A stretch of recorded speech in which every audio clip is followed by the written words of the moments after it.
আরম্ভ হয় নাকি সমাপ্তি? মৃত্যু, যেখানে জীবন শেষ হয়ে যায়। জীবনের সত্য এটা নয়, সব কিছু এটা নয়। ভালো করে ভেবে দেখলে কিছুই যায় আসে না যে আপনার জন্ম কোথায় হয়েছে, কিভাবে হয়েছে। এতেও কিছু যায় আসে না যে আপনার মৃত্যু কোথায় হবে, কিভাবে হবে। যায় আসে তখন, গুরুত্বপূর্ণ হলো এটাই যে জীবন আপনি যাপন করেছেন তার উদ্দেশ্য কি ছিল, কি ভাবনা নিয়ে আপনি বেঁচেছেন।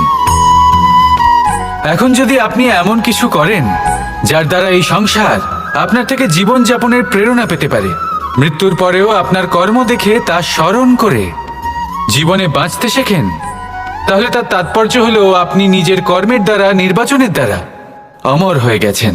দেখুন, জীবনে দুশ্চিন্তা করা হলো বৃথা, মৃত্যুর ভয়ও হলো বৃথা। কারণ আত্মা কখনো মরে না, তাকে কেউ শেষ করতে পারে না, না কাল, না মৃত্যু, আর না সময়।